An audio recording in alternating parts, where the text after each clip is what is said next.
Paramahamsa Parvajakacharya Astarasata Sri Sriman, His Divine Grace, A.C. Bhaktivedanta Swami Prabhupada Ki Jai, Ananta Koti Vaishnava Vrinda Ki Jai, ISKCON Founder Acharya Srila Prabhupada Ki Jai, Namacharya Srila Haridas Thakur Ki Jai, Prem Saho Sri Krishna Chaitanya Prabhu Nityananda, Sri Advaita Gadadhar Srivasadi Gaur Bhaktivinoda Ki Jai, Grantaraj Srimad Bhagavatam Ki Jai, Gaur Premananda. All glories to the assembled devotees, all glories to the assembled devotees, all glories to the assembled devotees, all glories to Sri Sri Guru and Gauranga, glories to Srila Prabhupada.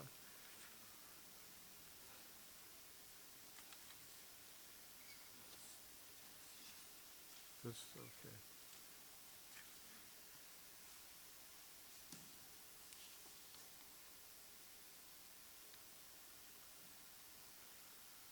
Om Namo Bhagavate Vasudevaya. Om Namo Bhagavate Vasudevaya. Om Namo Bhagavate Vasudevaya.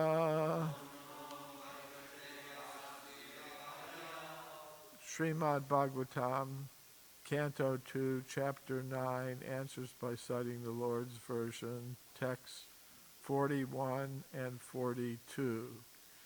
41 has no purport, so I'm going to read it myself, and then we'll chant together text 42. So text 41.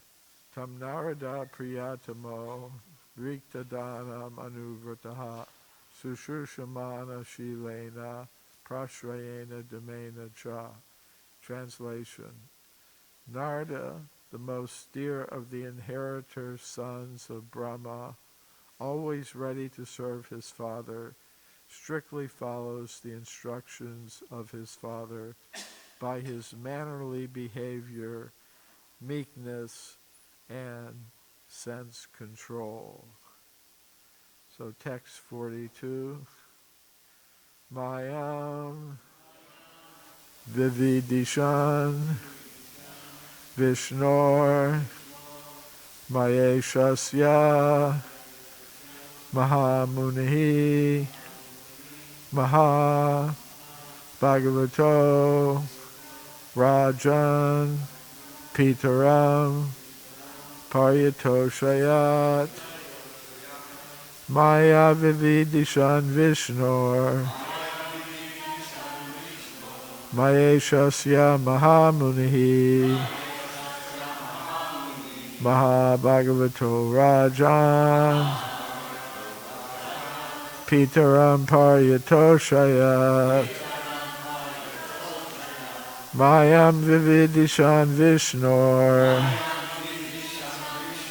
Mayeshasya Mahamunihi Mahabhagavato Rajan Pitaram Paryatoshayat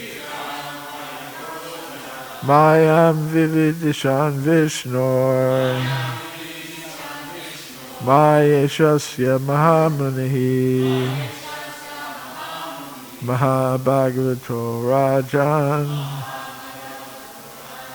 Pitaram Paryatoshayat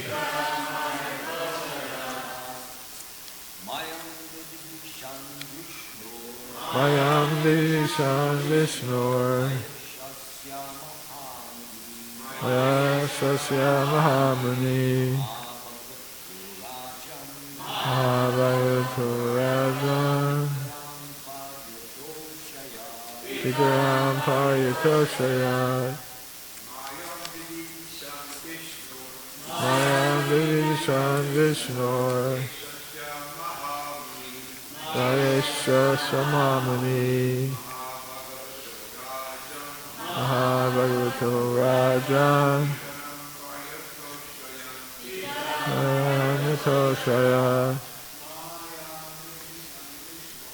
Mayam Sam Vishnur Maya Shasya Mahamuni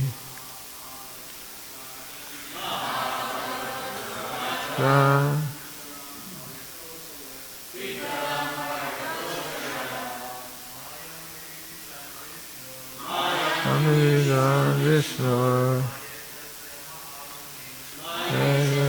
Mahamuni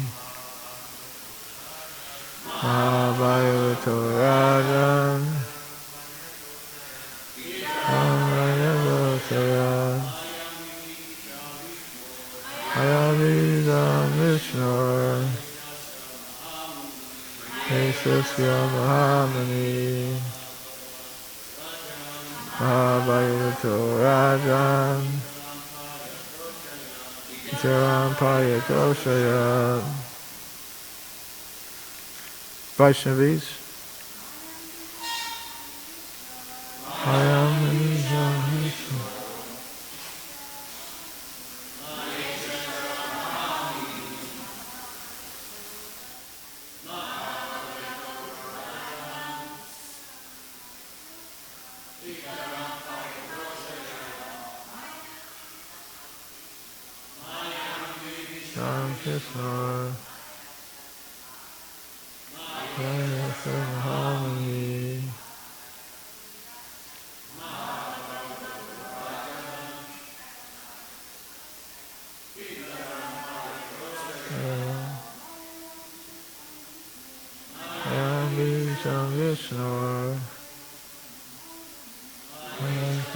Harmony,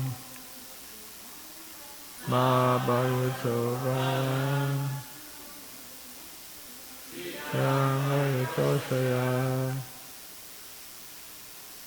Mayam energies, Vividishan, desiring to know, Vishnu, of the personality of Godhead,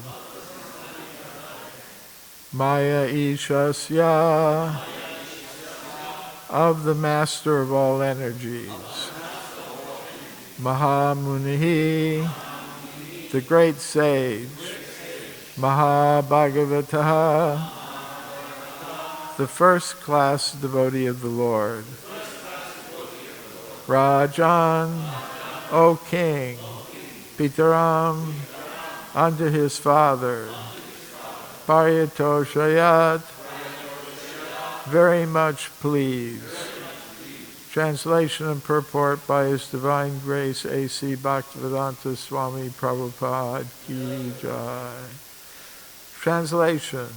Narada very much pleased his father and desired to know all about the energies of Vishnu, the master of all energies. For Narada was the greatest of all sages and the greatest of all devotees, O king. Purport. Lord Brahma, being the creator of all living beings in the universe, is originally the father of several well-known sons, like Daksha, the Chatusanas, and Narada. In 3 departments of human knowledge disseminated by the Vedas, namely fruitive work, Karmakanda, transcendental knowledge, Jnana Kanda, and devotional service, Upasana Kanda. Devarshi Narada inherited from his father Brahma devotional service, whereas Daksha inherited from his father fruitive work, and Sanaka, Sanatan, etc., inherited from their father information about Jnana Kanda, or transcendental knowledge.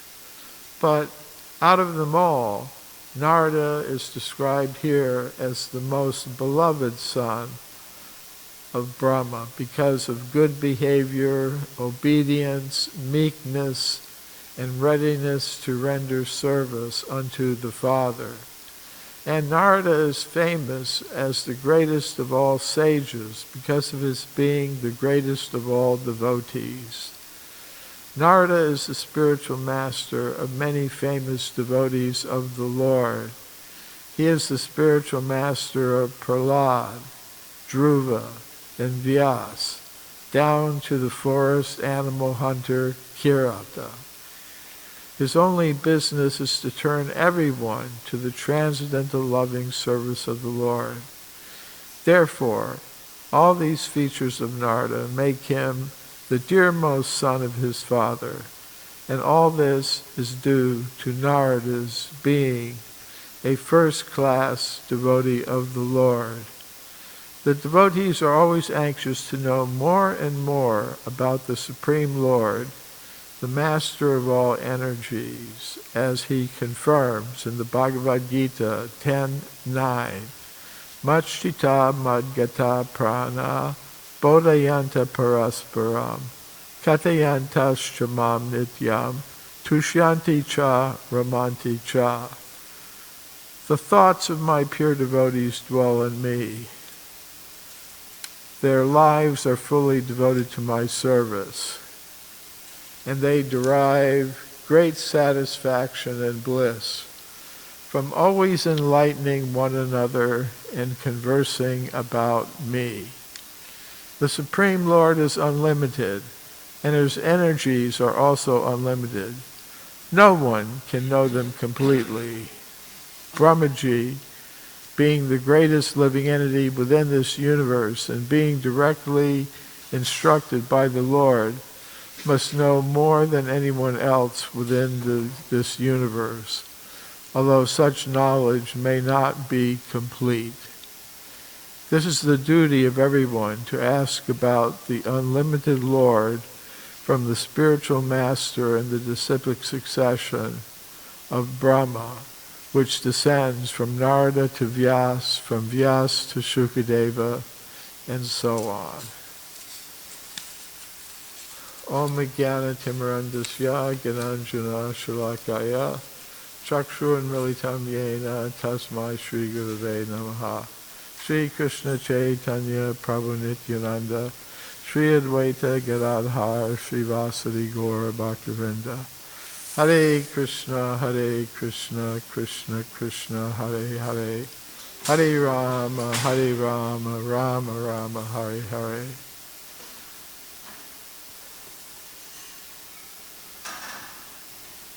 So, in the early days in the 1960s, Srila Prabhupada went to San Francisco to open his second center with the devotees there, many of whom were very much involved in the counterculture or the hippie movement. And, you know, they sometimes did some very interesting things with Srila Prabhupada. Like one day they decided they wanted to take Srila Prabhupada at night to the beach and have a little kirtan party there with him. So he agreed to go. So the devotees made a bonfire on the beach. They brought potatoes, wrapped them in tin foil, put them in the fire to bake, along with apples stuffed with brown sugar and raisins for dessert. So they put them in the fire to roast. And then they had kirtan. You know, they made a circle around Srila Prabhupada, and they danced and they chanted Hare Krishna. And then Hayagriva and a devotee named Haridas said they had a song to play for Srila Prabhupada. So they played their song for Srila Prabhupada, and it went like this. Do you know who was the first eternal spaceman in the universe? The first to send his wild, wild vibrations to all the cosmic superstations. for the song that he always shouted was sending the planets flipping out. Now, before you think I'm loony, I'm going to tell you I'm talking about Narada Muni, who's always singing Hare Krishna, Krishna Krishna, Hare Hare, Hare Rama, Rama Rama, Hare Hare. So Srila Prabhupada said he liked the song very much, and he hoped they would write others like that. So this Narada Muni has always been associated with the Krishna consciousness movement, all down through its history. And, you know, he wasn't always in the position of being such a saintly person. You know, his qualities here are mentioned, you know, that he was very meek and humble. You know, he was, you know, the greatest of all sages because of these qualities. You know, he strictly followed his father's instructions. So in a previous lifetime, you know, that was actually in another kalpa or day of Brahma, a long, long time ago, he was a Gandharva. So a Gandharva is an entity that lives in higher material planets. They're very well known for being good singers.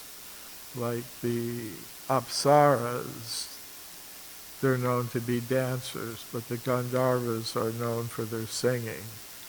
So, as I said, this was in a previous kalpa, a previous day of Brahma.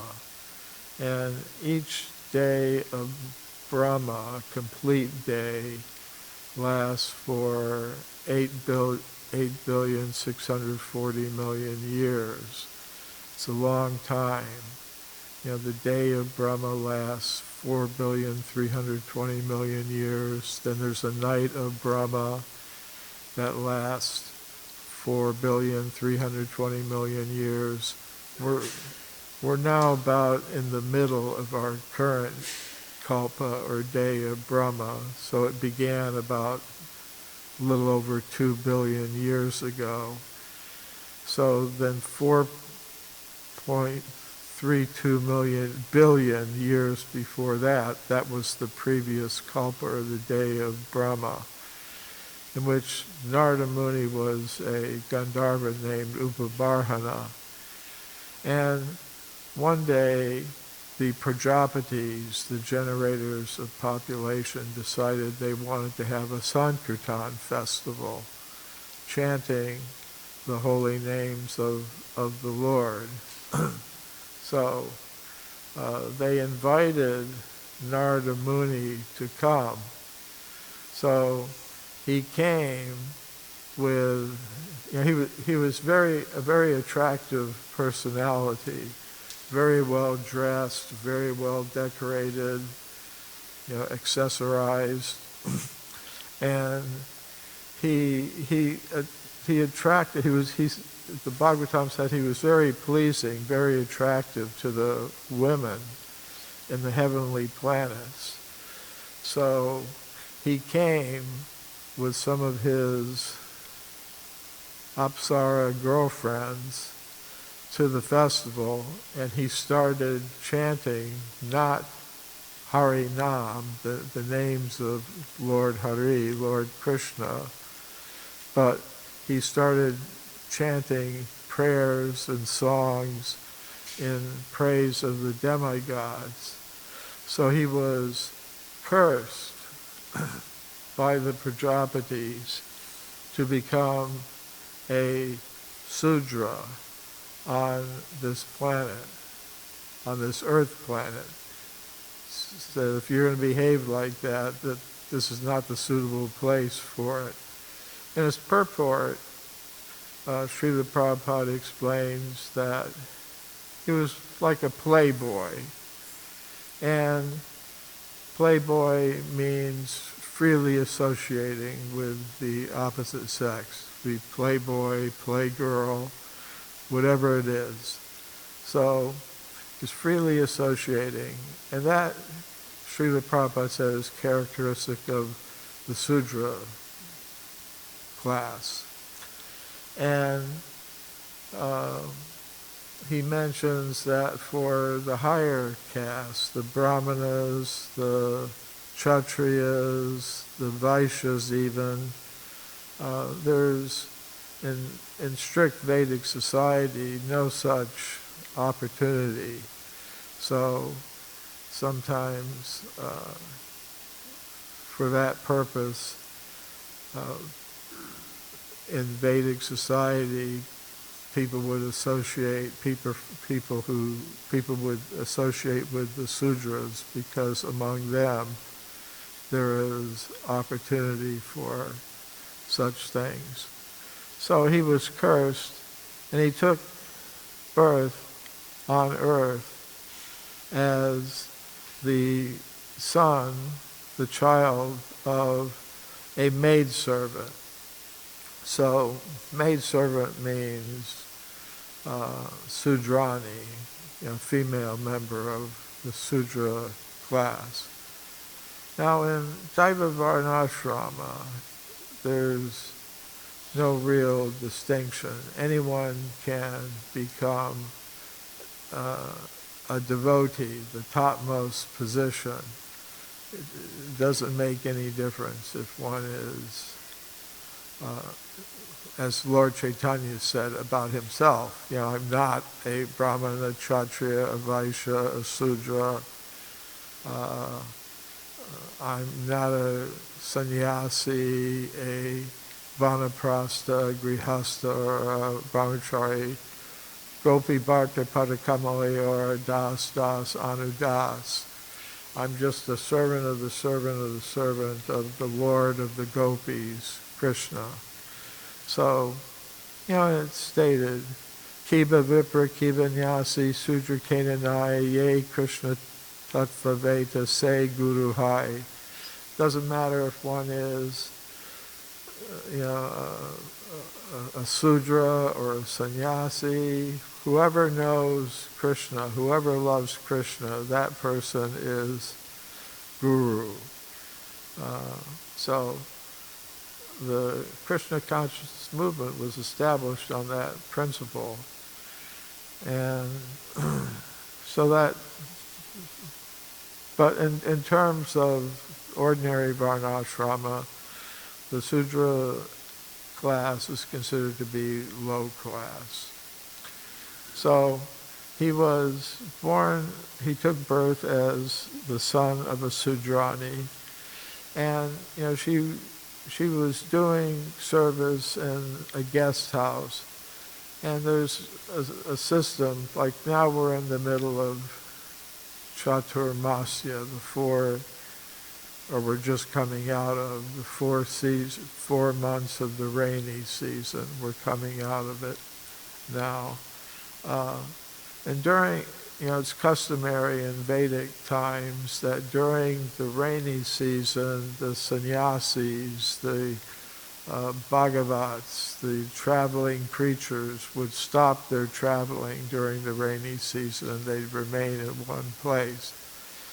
So some Bhakti Vedantas, some great devotees of the Lord who were traveling, they stopped in this house for the 4 months of the rainy season, and this Narada Muni's mother was taking care of the needs of these great devotees. So as a little child, 5 years old or less, Narada Muni got the chance to associate with these great devotees of the Lord during the 4 months of the rainy season, and he heard from them the transcendental sound vibration. And being kind and merciful to the child, the Bhagavats, the great devotees, they allowed the child to take some of their remnants from as Mahaprasad. And in this way, Narada Muni developed, of course that wasn't his name then, but he developed some attraction to transcendental knowledge and devotional service. So when the sages left and went on their way,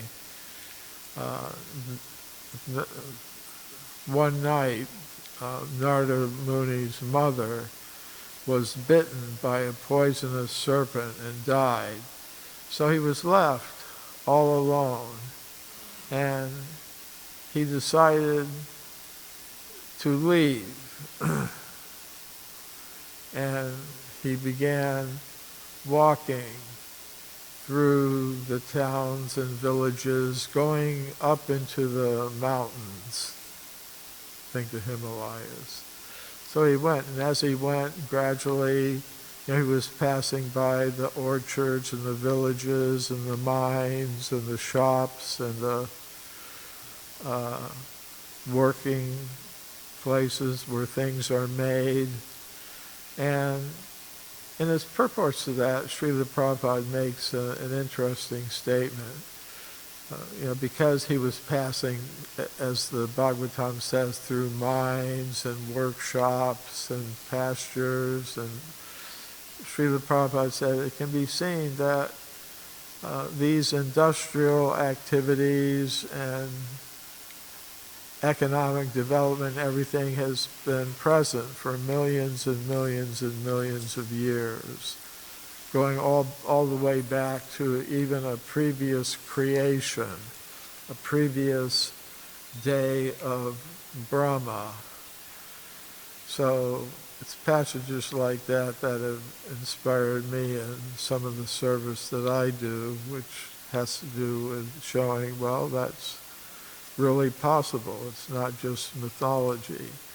But in any case, you know how it goes when you're leaving a city, you go through the suburbs, if you're going to the mountains up there, and gradually everything, becomes more natural. You enter forests and things. So Narada Muni went up and he began to meditate.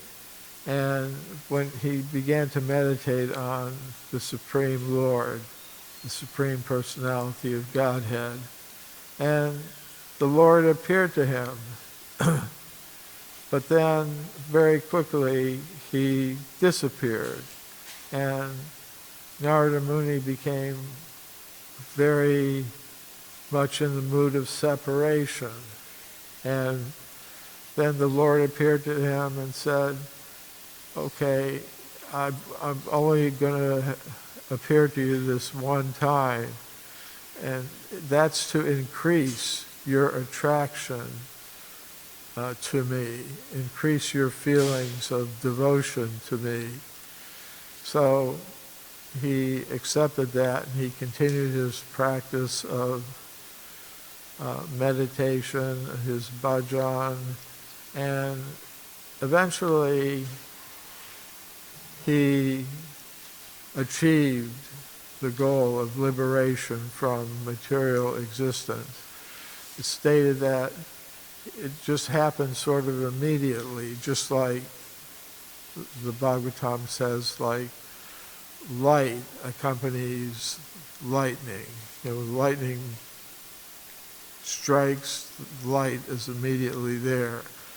So he became illuminated like that. He became the son of Lord Brahma and became Narada Muni in this kalpa, or day of Brahma.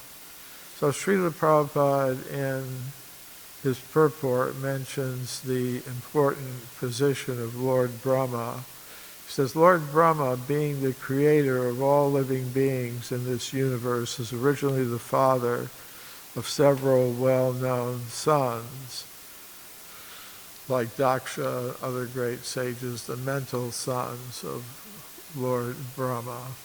So, in one sense, we're all sons of Lord Brahma, because he's the first jiva, soul in this universe, and from him everyone else is descended. In India, they have the concept of Gotra, which means if you trace your ancestors back in time, of course, according to modern science, if you trace your ancestors back in time, eventually you come to some ape man, like Neanderthal or Homo erectus or something like that. But according to the Vedic understanding, if you trace your ancestors back, to your grandparents, great-grandparents, great-great-grandparents, eventually you'll come to a great sage, like Gautam or Atri, someone. So that's your Gotra, that's your line of physical ascent. And any of those great sages would be a son of Lord Brahma. So Brahma is the great grandfather of all of us. And we're related to Brahma in another sense also, that if we trace back our disciplic line, like the spiritual master is considered to be the father, the Vedas are like the mother. If we trace back our spiritual lineage from Srila Prabhupada to Bhaktisiddhanta to so on and so forth, back, eventually you'll come to Brahma, because we're in the Brahma Gaudiya Sampradaya. If you're a Sri Vaishnava, when you trace your spiritual ancestry back, it'll go to the goddess of fortune, Sri. If you're part of the Kumara Sampradaya, you'll trace it back to the four Kumaras. If you're part of the Rudra Sampradaya, you'll trace it back to Lord Shiva. But if they're not in the Brahma Sampradaya, then the four Kumaras, Shiva also comes from Brahma. And in this universe, or in any universe, although he has his own position, he's Shiva Tattva, but still he manifests from Brahma. So, and then, as can be seen in the 9th canto, Srila Prabhupada mentions that our first birth in a material universe is as a Brahma in some universe. There are unlimited material universes. There are millions and millions of them. They're constantly being created and destroyed. So, according to Srila Prabhupada's 9th canto purports,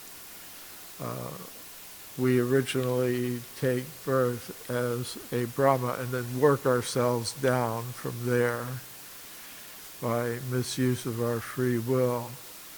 So,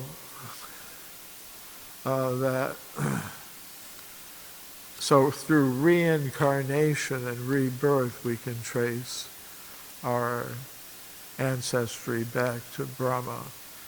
So Narada Muni is called here the best son of Brahma, and he was, as mentioned in the purport, the guru of many great personalities, including a Kirata, a hunter of animals who half killed his prey, and Narada Muni converted him into a great Vaishnava. So in a similar way, Srila Prabhupada came to the forest of the United States, the jungle of the United States, and converted some of us Aborigines, lechas, lower than Sudras, into Vaishnavas, in the spirit of Narada Muni, who was constantly traveling and spreading the glories of the Lord and the sound of his holy name, playing on his veena. So I'll stop there. Any questions or comments?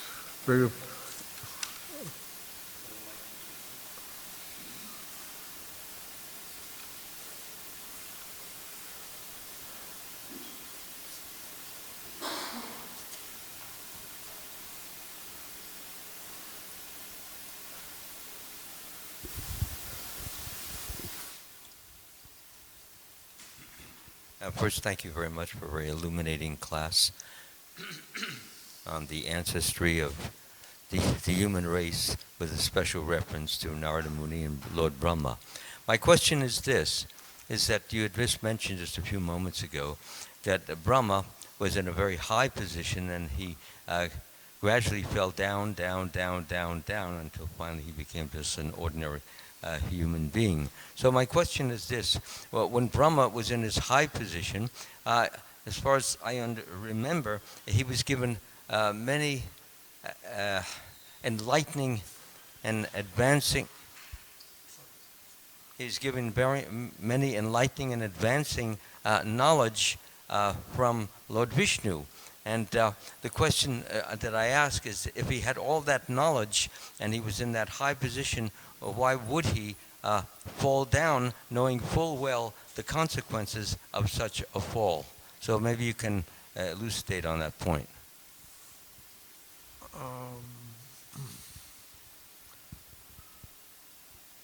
Well, are you speaking about his position as a Gandharva? A Gandharva. No, I was talking about when you said that Brahma, he was in a very high position, in which he received direct guidance and direction from Vishnu, but then he fell down to a lower and lower and lower position you had mentioned. So my question is, why would he fall down when he was given such enlightening knowledge, such advice, guidance, and so forth, as to what not to do in order to remain in that lofty position? Well, I was understanding that, and I can be corrected if I'm wrong, but that initially, in the sequence of events, he was a Gandharva. Brahma wasn't a Gandharva. We're not talking about Narada, we're talking about Brahma now. Oh, he fell down. Yeah, Brahma fell to a lower and lower position. So he wasn't in a very high position, and he was given guidance and knowledge and understanding by Lord Vishnu as to how to... I understand the question now. Okay, I thought you were talking about Narada. Yeah. Okay, that's my misunderstanding, which comes from inattentive hearing. Srila Prabhupada says that such misunderstanding comes from inattentive hearing. So I was taking responsibility for my inattentive hearing and misunderstanding. So, well, Srila Prabhupada explains that misuse of free will is possible even for a soul that, a jiva soul that takes the position of Brahma. So misuse of free will is always there. So if Brahma is a post, that can be occupied by different personalities. And generally, a soul that occupies a very high post is usually going to use its free will properly. But like we see even around us, President of the United States is a very high position. But the person who occupies that post can either live up to the expectations of a person that live up to what's expected of a person who occupies such a high post, or, as we've seen down through history, sometimes the person who occupies the high post with all of its advantages and powers misuses it and is removed from the post.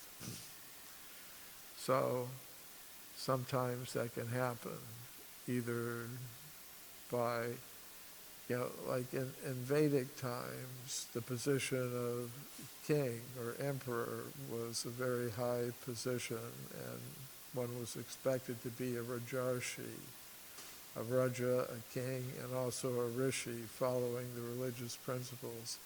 But sometimes the personalities who occupy those posts, they misuse their free will, and they're removed from the post, as happened with King Venu. For example, the Brahmins removed him from his post. So even if one is, generally it's said that because if a person is very, very pious, if a soul acts, for I think it's 100 births or something, they may get, the post of Brahma, or it may be their first post. They start from the top, and they, by misuse of their free will, they can go down.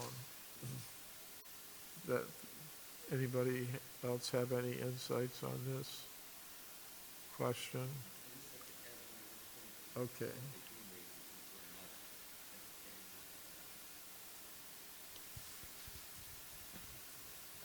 Well, what you just mentioned, that we misused our free will, and if Lord Brahma could misuse his free will with all the knowledge that he had received from Lord Vishnu, what to speak of us?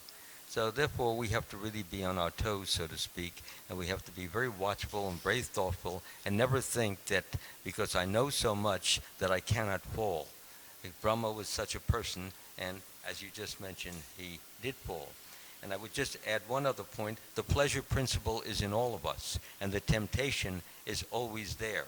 So you can either accept it and get involved in some temptation, or you can reject it based upon the discrimination and discretion that is given by the Supreme Lord.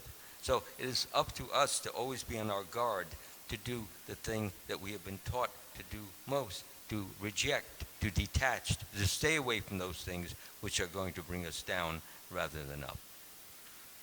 Yes, unfortunately, there's also the association of devotees who, if we can't recognize it ourselves, they may help us, as they've helped me many times in my life in Krishna consciousness. Drutakarma Prabhu. Thank you, Prabhu. Just to elaborate or comment on your answer to Maharaj, Srila Prabhupada also points out that every Brahma is not a pure devotee. So those who are pure, they're advanced to Vaikuntha, but those who are not, they struggle and they may go down. So it's not that Lord Brahma is necessarily a pure devotee. Yeah. And sometimes the Lord takes the position of Brahma when there's no suitable person available for the post. Srila Prabhupada ki jai. Srimad Bhagavatam ki jai.